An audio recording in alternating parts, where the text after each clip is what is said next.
Welcome to the Restore Ralph channel. This time we're going on a road trip in my 42 Ford pickup. This is my 1942 Ford pickup truck. It's actually got a Mopar 5.9 Magnum with EFI, AX15 5-speed overdrive, I think 292 gear or 294 gears and an 8 3/4 Mopar rear axle. So it'll make the trip, I hope. It's 80 years old. What could go wrong? Got some tools packed in the bed. Shouldn't be too bad. This is only a 2.5 hour trip. But, you know, you never know. It's always good to have a little bit more tools than you need. Rolling down the interstate about 45 minutes in. No problems. We got sort of a gas gauge. Oil pressure-ish. Coolant gauge works backwards, so that's mega cool. That's not a gauge. 52 is 73 miles an hour. We're rolling along. Right, bud? Yep. All right.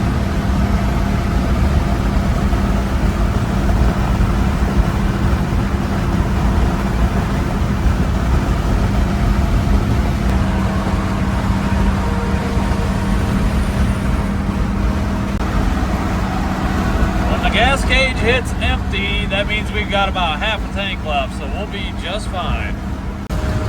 Passenger side headlight bounces around a little bit more than the driver's side. That fender moves around a little bit.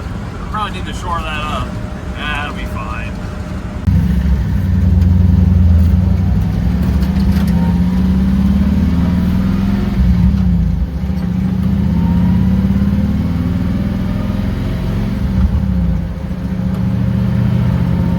Almost there. We could walk from here. Not gonna, but we could.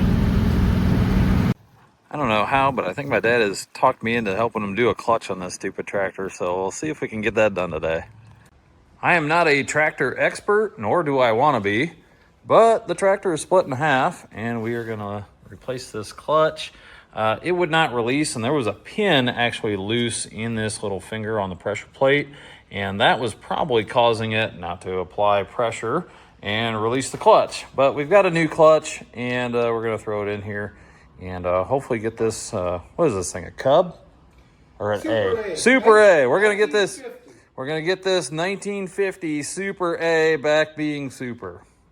Tractor's back together. Time to test this new clutch. It is unsplit, so two become one. It's a beautiful thing. Will it work? Is it in neutral, first of all? In full choke. All right.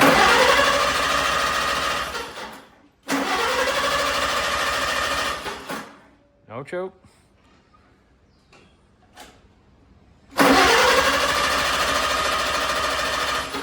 Sounds like no spark. Added a hot wire. Hopefully that gives it some spark. Okay.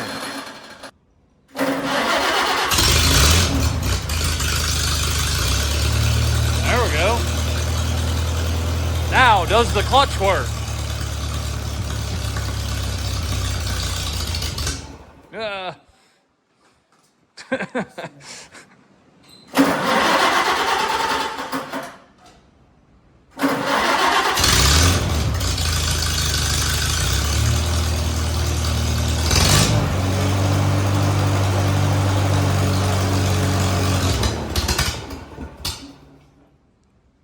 Piece of junk.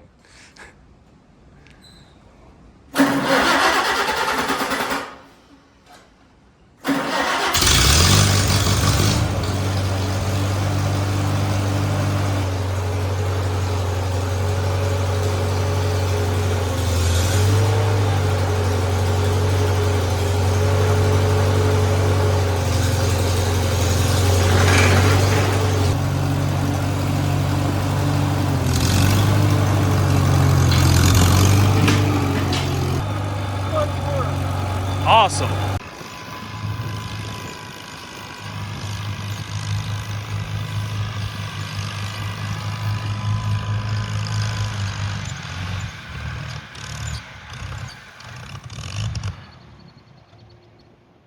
Uh-oh.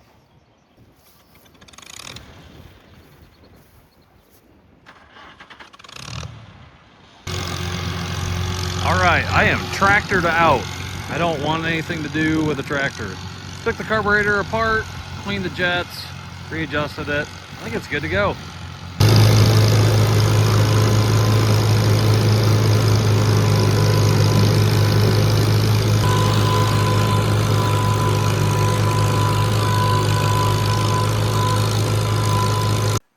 Small side quest on my dad's Roadrunner clone.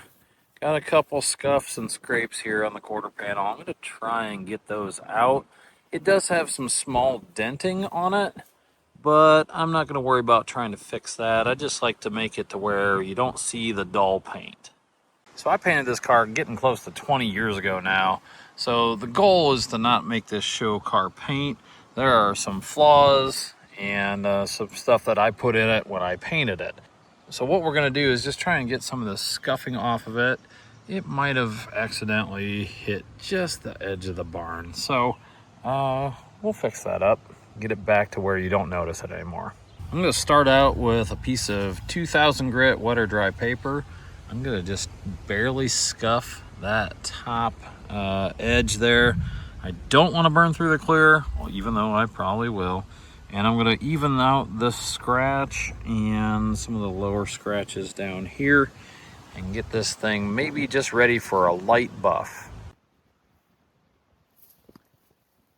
All right, I got the scratches out with the 2000 grit. And I think most of the color transfer was on the top, so it didn't dig down to the primer, which is a good thing. I could have probably gotten some of that off with a clay bar, but I decided that since I was gonna have to wet sand everything anyways, I'd try that first. So I think it's time to get the buffer out. Using my go-to 3M not cheap compound with my wool pad and my buffer, I'm gonna just smooth this out a little bit. Final step, some machine polish and the foam pad. I am gonna call that done. I don't know how much clear coat's on this thing after 20 years. There's not any noticeable scuffs. And the rest of the car, well, if it needs to look better, needs a repaint. All right, well, my son was looking at why the L120 was running on like one cylinder out of two. And when you have a banana shaped push rod, that will do it. Yeah, all right.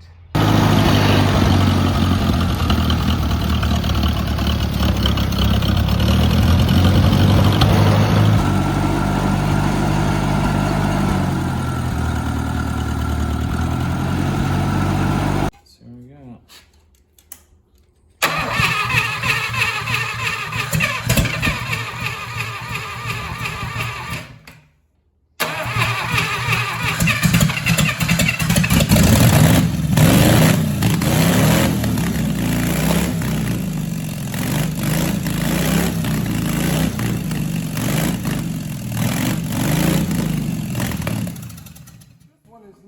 That one's not moving, and these two are not moving. That one came free.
The 331 Hemi is finally running on all 8.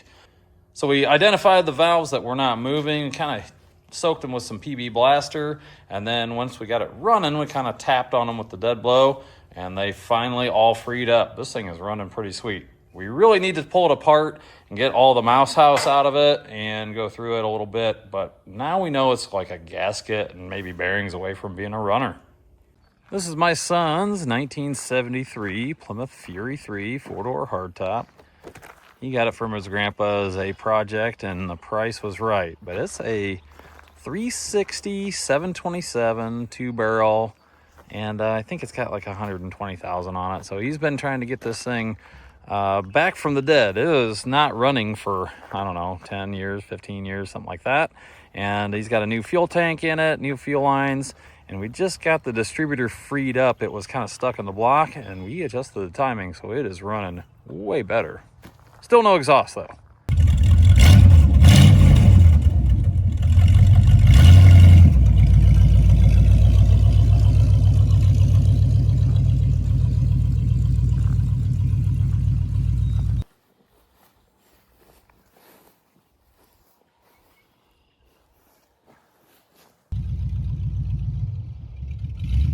Well, after a fun and successful couple days at the farm, time to hop in the old farm truck and drive the 2.5 hours home. So we have either lost power to our gauge cluster, or we are out of gas and out of oil pressure. We'll know shortly. We are home with no issues other than the gauges that quit working. Obviously, we had oil pressure and gasoline, otherwise we wouldn't be back here. So just got to go underneath the dash, see if a wire came loose or a fuse blew or something like that. Otherwise, a great couple days and lots of work done, lots of fun being had. That's going to do it for this video. Don't forget to like, comment, and subscribe to the Restore It Ralph channel.